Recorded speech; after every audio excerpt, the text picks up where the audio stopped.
बिस्मिल्लाहिर्रहमानिर्रहीम। आज नया चैप्टर शुरू करेंगे और यह है ऑसिलेशन, चैप्टर नंबर 7।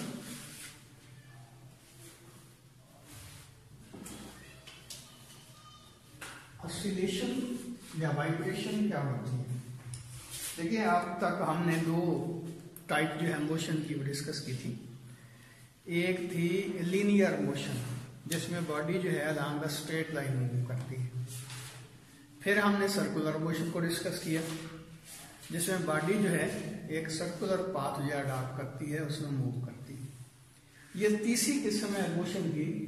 ना तो ये सर्कुलर है और ना ही ये स्ट्रेट लाइन में मोशन है, बल्कि ये दोनों यानी कि सर्कुलर मोशन के कुछ कैरेक्टरिस्टिक्स जो है इसके अंदर पाए जाते हैं और कुछ जो है लीनियर मोशन के पाए जाते हैं। इसमें होता क्या है कि ऑब्जेक्ट जो है एक फिक्स पॉइंट के about to and fro move करता है। यानी कि अगर एक ऑब्जेक्ट इस तरह मूव करे कि वो अगर एक फिक्स पॉइंट के, ये बिल्कुल एक फिक्स पॉइंट है, इससे इधर जा रहा है और फिर इधर जा रहा है, तो इस किस्म की जो मोशन है उसको हम ऑसिलेशन कहते हैं, या ऑसिलेटरी मोशन कहते हैं, या वाइब्रेटरी मोशन कहते हैं। क्या मतलब हुआ कि the two and fro motion of a body about a fixed point is called the vibratory motion। यानी कि अगर एक ऑब्जेक्ट यहां से इधर जाता है, इधर से वापस इधर आता है, इधर से वापस इधर आता है, तो ये जो मोशन होगी ये वाइब्रेटरी मोशन कहलाएगी। अब इसकी बेशुमार आप एग्जांपल दे सकते हैं। सबसे पहले आप पेंडुलम की एग्जांपल दे दें या झूले की एग्जांपल दे दें। उसमें क्या होता है? उसमें ऑब्जेक्ट जो है पहले सेंट्रल पोजीशन पे यहाँ रेस्टेड होता है, तो ये इक्विलिब्रियम में है, ये स्टेबल इक्विलिब्रियम में। अब ये इसकी मीन पोजीशन भी कहलाती है और रेस्टेड पोजीशन भी कहलाती है। यहाँ पे बॉडी जो है या जो पेंडुलम जो है उसका मेटेलिक बॉक्स स्टेशनरी होता है। अगर हम इसको यहां से यहां तक ले जाए तो क्या होगा? इसकी जो नई पोजीशन है बिल्कुल यहां बनती है इस तरह, बल्कि थोड़ा सा इसको ऊपर ले जाए, क्योंकि जो लेंथ है उसमें कोई फर्क नहीं आएगा। तो ये आपके पास पेंडुलम जो है यहाँ पे आ जाती है। जब इसको यहां से छोड़ते हैं तो क्या होगा? ये पेंडुलम जो है यहां तक आती है और फिर आगे चली जाती है और फिर वापस आती है। तो इसकी मोशन जो है, ये देखिए, ये है फिक्स पॉइंट। इस पॉइंट के टू एंड फ्रो जो है वो मूव करती है, तो ये पेंडुलम की जो मोशन होगी वो वाइब्रेटरी मोशन कहलाएगी। यानी कि यहाँ से इसको हमने मेन पोजीशन से डिस्प्लेस करवाया, एक्सट्रीम पोजीशन पे आ गई। यहाँ से जब हम छोड़ते हैं तो क्या होता है कि ये यहाँ पे स्टेशनरी नहीं रहती, बल्कि वापस मेन पोजीशन की तरफ आती है, लेकिन मेन पोजीशन से फिर आगे निकल जाती है और फिर वापस आती है इधर। तो ये इसकी मोशन जो है वो टू एंड फ्रो मोशन होगी, इसको हम वाइब्रेटरी मोशन कहते हैं। और एग्जांपल ले लें, ये आपके पास एक कनकेव्ड मिरर है। इसके एक साइड के ऊपर आप क्या रखते हैं? ये एक स्टील बार रख देते हैं यहाँ, और जब इसको छोड़ते हैं तो क्या होता है? ये स्टील बार इधर से इधर जाती है, फिर वापस आती है, इधर आती है, फिर वापस आती है। तो ये जो इसकी मोशन होगी ये भी वाइब्रेटरी मोशन कहलाएगी। इसी तरह एक स्टील रूलर है, उसको आप क्या करते हैं? किसी फिक्स वुडन ब्लॉक के साथ उसको फिक्स कर देते हैं इस तरह, और फिर क्या करते हैं? इसको इधर खींचते हैं। जब छोड़ते हैं तो क्या होता है? ये रोलर है इस तरह ऑसिलेट करना शुरू कर देता है। इसी तरह अगर एक ऑब्जेक्ट है, उसको हमने स्टैंड के साथ यहां एक स्प्रिंग लगा दिया और स्प्रिंग के दूसरे एंड के ऊपर ये हमने एक ऑब्जेक्ट या मास या लटका दिया। अब इसको यहां से जब आप लिफ्ट करवा के छोड़ते हैं तो क्या होता है? ये जो है अप एंड डाउन मूव करेगा इस तरह। तो इसकी जो मोशन होगी ये भी वाइब्रेटरी मोशन कहलाएगी। तो बेशुमार एग्जाम्पल्स की दी जा सकती हैं कि जब आप किसी ऑब्जेक्ट को ऐसे सिस्टम में, यानी कि ऐसा सिस्टम एक डिवेलप होता है कि जिसमें ऑब्जेक्ट जो है टू एंड फ्रो मूव करता है अबाउट अ फिक्स पॉइंट, तो इसकी मोशन जो है ये वाइब्रेटरी मोशन कहलाती है। तो याद रखें वाइब्रेटरी मोशन जो है उसमें कुछ कैरेक्टरिस्टिक्स जिस पर पहले मैंने कहा कि वो रेक्टिलिनियर मोशन के होंगे और कुछ उसमें कैरेक्टरिस्टिक जो है वो सर्कुलर मोशन के होंगे। तो अब हम ये देखना चाहते हैं कि ऑसिलेशन जो है उसके लिए कौन कौन सी चीजें एसेंशियल है। उसको समझने के लिए मैं एक एग्जांपल देता हूं। ये सारी एग्जांपल, ये पेंडुलम की एग्जांपल और ये मास स्प्रिंग सिस्टम की एग्जांपल जो है हम इस चैप्टर में डिस्कस करेंगे। तो मैं पहले ये मास स्प्रिंग सिस्टम की एग्जांपल देता हूं, लेकिन यहाँ तो हमने वर्टिकल इसको ऑसिलेट करवाया ना, जो कि आसान मेथड है इसको वाइब्रेट करवाने के लिए। लेकिन अब एक छोटा सा हम assumption करते हैं, उसमें क्या है कि ये आपके पास एक फ्रिक्शनलेस सरफेस है। ये फ्रिक्शनलेस सरफेस है। इस सरफेस के ऊपर जो है जहां एक स्प्रिंग इलास्टिक स्प्रिंग लिया हमने और एक ऑब्जेक्ट जो है यहां पे रख लो। अब इस सरफेस हम कहते हैं कि फ्रिक्शनलेस है। अब शायद बच्चों को ये बातें मेरी समझ ना आए, लेकिन हमारा नौजवान जो है गिलगित से आया हुआ है, तो इसको जरा पूछें कि ये जो जब बर्फबारी होती है तो लोग जो हैं बर्फ के ऊपर जो फिसलते हैं कैसे, वो खासतौर पर बर्फबारी होने के बाद थोड़ा सा बर्फ जब जम जाती है तो उसके ऊपर चलना जो है इंतहाई मुश्किल हो जाता है। इवन अगर आप लोग जब डॉक्टर इंजीनियर बनेंगे या मेरी तरह प्रोफेसर ही चलो बन जाएंगे, तो क्या होगा, आप जब मरी में या गलियात में या गिलगित में या इधर चले जाएं कोयटा की तरफ, तो बर्फबारी का नजारा करने के लिए आप जाएंगे अपनी गाड़ी के ऊपर, तो आपको कहा जाएगा कि आप अपनी जो टायर है इसके साथ जंजीर बांधें, और वो बकायदा जो है एक मखसूस किस्म की जंजीर मिलती है। उसमें क्या होता है कि अगर वो ना बांधी जाए तो गाड़ियां जो होती हैं वो स्लिप कर जाती हैं, वो उसके ऊपर ग्रिप ही नहीं रहती, जिनके टायर की और रोड की ग्रिप जो है जीरो के बराबर हो जाती है। तो ये बड़ी अच्छी सी एग्जांपल है कि फ्रिक्शनलेस सिस्टम जो है वो कौन सा होता है। तो इसका क्या मतलब हुआ कि ये इसी तरह का एक फ्रिक्शनलेस सरफेस है जिसके ऊपर हमने ये ब्लॉक रखा हुआ है। अब ये ब्लॉक जो है यहाँ पे रेस्टेड है, यानी कि ये इसकी पोजीशन जो है वो इक्विलिब्रियम पोजीशन। अगर हम इसको ब्लॉक को यहां से डिस्प्लेस करवा देते हैं, यानी कि इसको खींच के इधर ले जाते हैं, तो क्या होगा, ये जाहिर है स्प्रिंग जो है इसमें एक्सटेंशन होगी। स्प्रिंग में एक्सटेंशन होगी, ब्लॉक इधर से आएगा, तो जब इसको छोड़ेंगे तो क्या होगा, ब्लॉक जो है वापस इनिशियल पोजीशन के ऊपर यानी कि इक्विलिब्रियम पोजीशन पे आने की कोशिश करेगा। और किस वजह से, ये स्प्रिंग जो है ये एक्चुअली एलोंगेट हो गया था, यानी कि इसको ऐसे समझ लें कि जब हम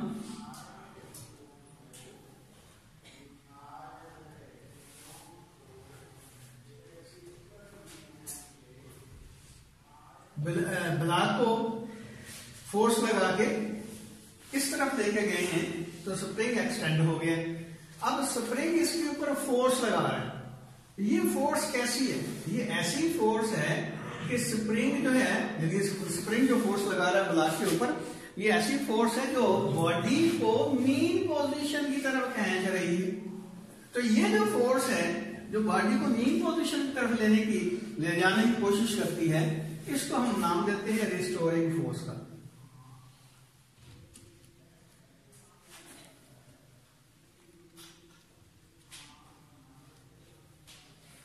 ये कहलाती है रिस्टोरिंग फोर्स।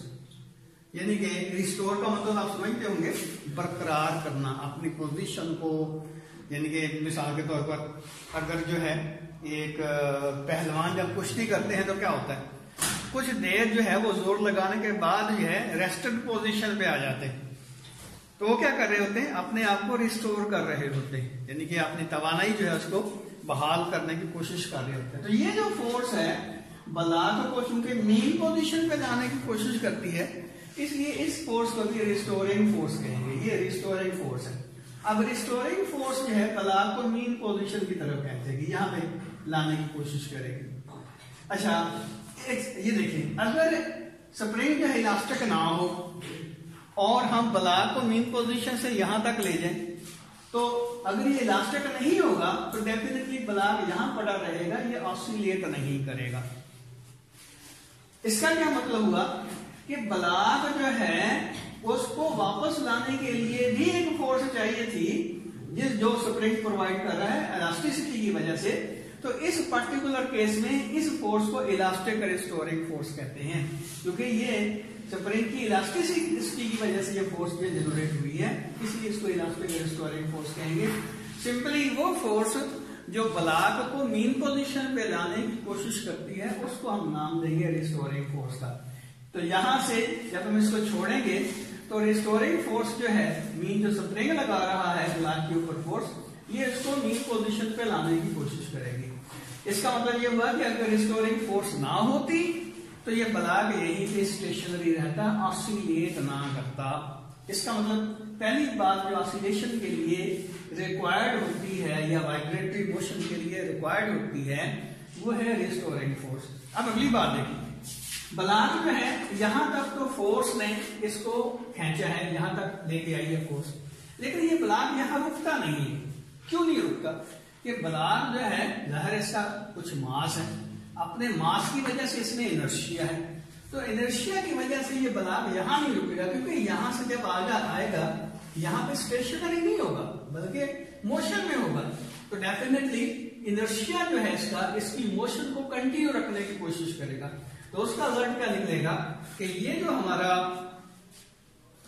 सिस्टम है, यानी कि ये हमारा ब्लॉक जो है वो क्या करेगा, स्प्रिंग को कंप्रेस करता हुआ तकरीबन उतनी ही पोजीशन जितनी यहां से लेकर यहां तक इसका डिस्टेंस है, उतनी ही डिस्टेंस यहां पे ट्रेवल करके उस पोजीशन के ऊपर ये ब्लॉक जो है रुकेगा।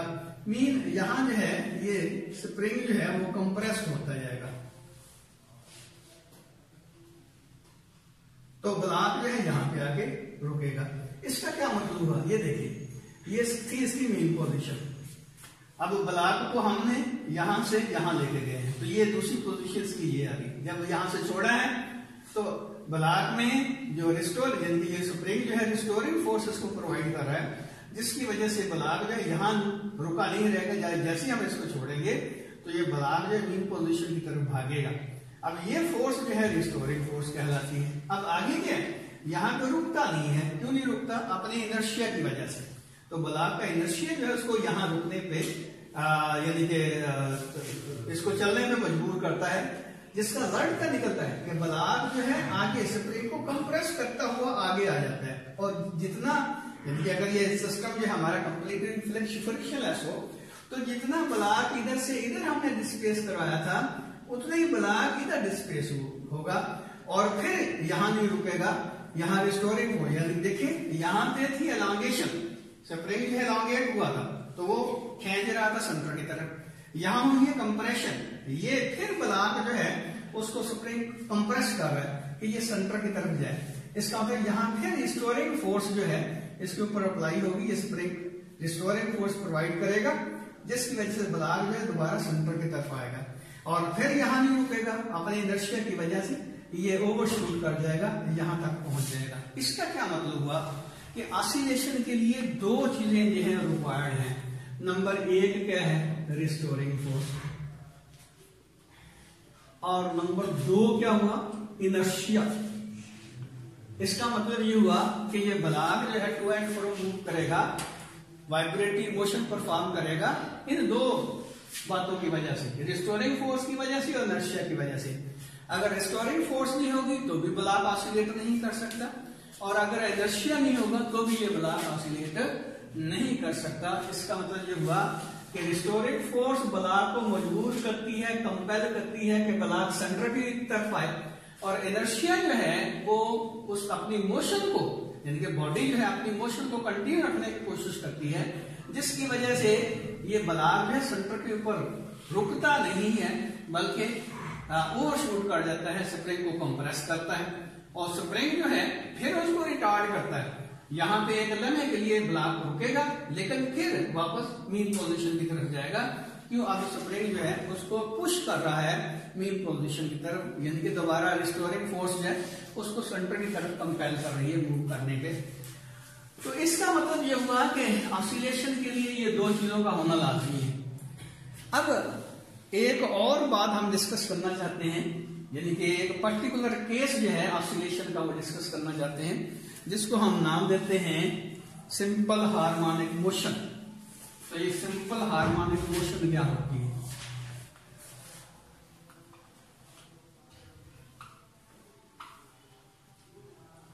सिंपल हार्मोनिक मोशन में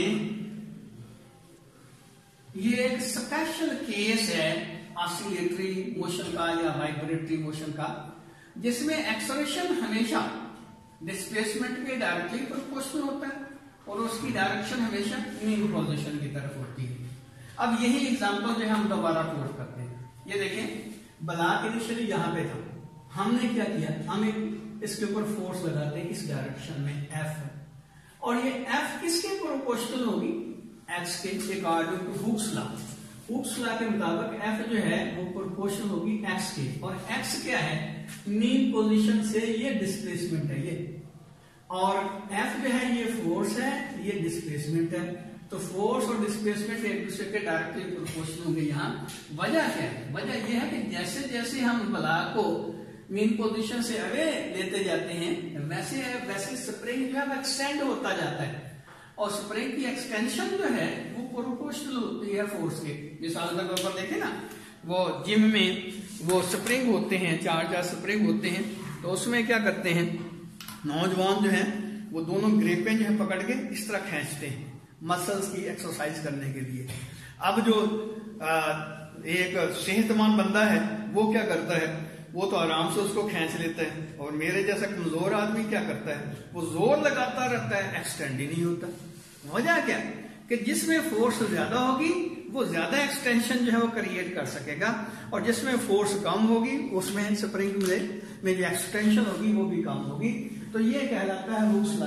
F जो है वो एक्सटेंशन के प्रोपोर्शनल है। ये स्प्रिंग के लिए हम अप्लाई करते हैं कि F जो है वो प्रोपोर्शनल है X के, जब तक कि इसकी जो इलास्टिक लिमिट है उसको वायलेट ना किया जाए। यानी सिंपल स्टेटमेंट जो है हुक्स लॉ की क्या है कि force is directly proportional to the extension in the spring provided the elastic limit of the spring is not violated. यानी कि इसकी भी एक लिमिट होगी, उस लिमिट से ज्यादा अगर खींच लेंगे तो फिर आप ये नहीं कह सकते कि F जो X के प्रोपोर्शनल है। तो बहरहाल मैं कहना ये चाहता था कि यहां से ब्लॉक के ऊपर हमने फोर्स लगाई, तो ब्लॉक यहां आके रुक गया है। तो बेटे यहाँ क्यों रुका है, यहाँ क्यों रुका है? वजह यह है यहाँ पे कि जितनी फोर्स हम अप्लाई कर रहे हैं, जो कि हम यहाँ कह सकते हैं कि F is equal to some constant into X, ये हमारी फोर्स है F अप्लाइड फोर्स, और ये है कि X के इक्वल। उतनी ही फोर्स ये स्प्रिंग लगा रहा है उसके अपोजिट डायरेक्शन में, यानी कि ये जो डायरेक्शन है ये स्प्रिंग फोर्स की है। तो जाहिर है ये दोनों फोर्सेस इक्वल और अपोजिट हैं, और इसलिए हम कहेंगे कि ये जो फोर्स है वो -kx के इक्वल होगी। इसकी एक और भी वजह है। अच्छा, यहां ये देखिए, ये फोर्स जो है ये रिस्टोरिंग फोर्स होगी, इसलिए इसको आमतौर पर Fr से शो करते हैं। अब मैं जो बता रहा था कि ये हमारे पास जो एक्सप्रेशन आती है कि Fr is equal to -kx, इसका क्या मतलब हुआ? देखिए, F भी वेक्टर क्वांटिटी है और डिस्प्लेसमेंट भी वेक्टर क्वांटिटी है, लेकिन ये देखिए डिस्प्लेसमेंट की डायरेक्शन जो है, क्योंकि मीन पोजीशन ये है, यहां से डिस्प्लेस किया बॉडी ने, तो ये डिस्प्लेसमेंट की अपना डायरेक्शन है X, लेकिन फोर्स किधर लग रही है? उसकी अपोजिट डायरेक्शन में। ये जो फोर्स है डिस्प्लेसमेंट की अपोजिट डायरेक्शन में लग रही है। तो दोनों वेक्टर जो हैं मैग्नीट्यूड में इक्वल हैं, लेकिन डायरेक्शन में एक दूसरे के अपोजिट होने की वजह से यहाँ ये नेगेटिव साइन आ गया। तो हम कहते हैं कि रिस्टोरिंग फोर्स जो है -k और X के प्रोडक्ट के बराबर होगी। और यहाँ देखें, ये ब्लॉक जो है यहाँ पे रुक गया। अब हमने क्या किया, हमने इसको छोड़ दिया। जैसे ही हमने छोड़ा तो ये जो फोर्स हम लगा रहे थे वो तो खत्म हो गई। इसका क्या मतलब हुआ? अब नेट फोर्स सिर्फ रिस्टोरिंग फोर्स बाकी बची। अब इस रिस्टोरिंग फोर्स की वजह से एक्सलेरेशन पैदा होगा। अगर हम कहते हैं कि ब्लॉक का मास जो है वो m के इक्वल है, तो न्यूटन का सेकंड लॉ क्या कहता है कि फोर्स जो होती है F वो m और a के प्रोडक्ट के बराबर होती है। यहाँ फोर्स जो लग रही है सिर्फ ये रिस्टोरिंग फोर्स लग रही है, और वो जो रिस्टोरिंग फोर्स है ये इस ब्लॉक में एक्सेलरेशन पैदा करती है, क्योंकि इसका मास जो है वो m के इक्वल है। इसका मतलब ये हुआ कि ये वो फोर्स है जो इसमें एक्सेलरेशन अपना पैदा करने के रिस्पॉन्सिबल है। तो इसका क्या मतलब हुआ कि ये फोर्स बेसिकली ये फोर्स है जो यदि मैग्नीट्यूड के लिहाज से ये जो हमने अप्लाई किया था पहले, और एफ ये kx के इक्वल था, लेकिन अब ये जो रिस्टोरिंग फोर्स है वो इसके ऊपर लग रही है। तो न्यूटन का सेकंड लॉ ये कहता है कि ये जो रिस्टोरिंग फोर्स है वो m और a के प्रोडक्ट के बराबर होगी। यहां मैं तस्वीर दोबारा कर देता हूं कि इस पॉइंट के ऊपर जब ये फोर्स हम रिमूव कर देंगे, मीन ब्लॉक को हमने छोड़ दिया है, तो हम जो फोर्स लगा रहे थे उसको हमने रिमूव कर दिया है, तो सिर्फ एक फोर्स इसके ऊपर एक्ट करती है और वो है रिस्टोरिंग फोर्स, वो माइनस kx के बराबर। अब ये वो फोर्स है नेगेटिव फोर्स जो इस ब्लॉक के ऊपर इस पोजीशन के ऊपर लग रही है, इसी की वजह से इसमें एक्सेलरेशन पैदा होगा। तो यहां हम न्यूटन का सेकंड लॉ जो अप्लाई करते हैं तो इसका मतलब ये होता है बेसिकली कि ये फोर्स इसमें कितना एक्सेलरेशन पैदा करती है, तो ये मास टाइम एक्सेलरेशन के बराबर होगी फोर्स। तो इसलिए हम कहते हैं कि एफ आर जो होगा वो माइनस kx के इक्वल है, लेकिन एफ आर जो है एम ए के इक्वल भी है। तो ये एक इक्वेशन कहते हैं, ये दूसरी इक्वेशन कहते हैं, इनको कंपेयर करते हैं। तो इसका क्या मतलब हुआ कि हम कह सकते हैं N A is equal to minus kx, या a किसके बराबर होगा, a is equal to minus k over m into x। अब k और m दोनों ही कांस्टेंट क्वांटिटीज हैं, इसलिए हम कह सकते हैं कि a is equal to minus some constant into x, या कह सकते हैं कि a is proportional to minus x। तो ये स्पेशल कैरेक्टर बनता है मोशन का, वाइब्रेटरी मोशन का। इस वाइब्रेटरी मोशन को जिसमें एक्सेलरेशन जो है माइनस x के प्रोपोर्शनल होता है, उसी को हम नाम देते हैं सिंपल हार्मोनिक मोशन का। लफ्जों में किस तरह बयान किया जा सकता है कि सिंपल हार्मोनिक मोशन एक ऐसी वाइब्रेटरी मोशन होती है जिसमें एक्सेलरेशन जो होता है नंबर एक डिस्प्लेसमेंट की मैग्नीट्यूड के डायरेक्टली प्रोपोर्शनल होता है। जितना मीन पोजीशन से हम ज्यादा दूर चलते जाएंगे उतना ही बॉडी में एक्सेलरेशन ज्यादा पैदा होता जाएगा। नंबर दो, एक्सेलरेशन की डायरेक्शन डिस्प्लेसमेंट के अपोजिट होगी। ये देखिए डिस्प्लेसमेंट जो है मैं पहले भी बता चुका हूं, तो डिस्प्लेसमेंट की डायरेक्शन ये होगी, लेकिन आपको पता है कि फोर्स की डायरेक्शन में एक्सेलरेशन पैदा होता है। अब रिस्टोरिंग फोर्स जो है वो सेंटर की तरफ है, इसका मतलब ये हुआ कि एक्सेलरेशन की डायरेक्शन भी सेंटर की तरफ होगी। तो यहां हम फिर सिंपल हार्मोनिक मोशन को कुछ यूं डिफाइन कर सकते हैं कि it is such to and fro motion, यानी कि वाइब्रेटरी मोशन, जिसमें क्या होगा, acceleration is directly proportional to the displacement and always directed towards the mean position. यानी कि simple harmonic motion is such a special vibratory motion या to and fro motion in which the acceleration of the body is directly proportional to the displacement and always directed towards the mean position। तो ये हमारी simple harmonic motion की definition होगी।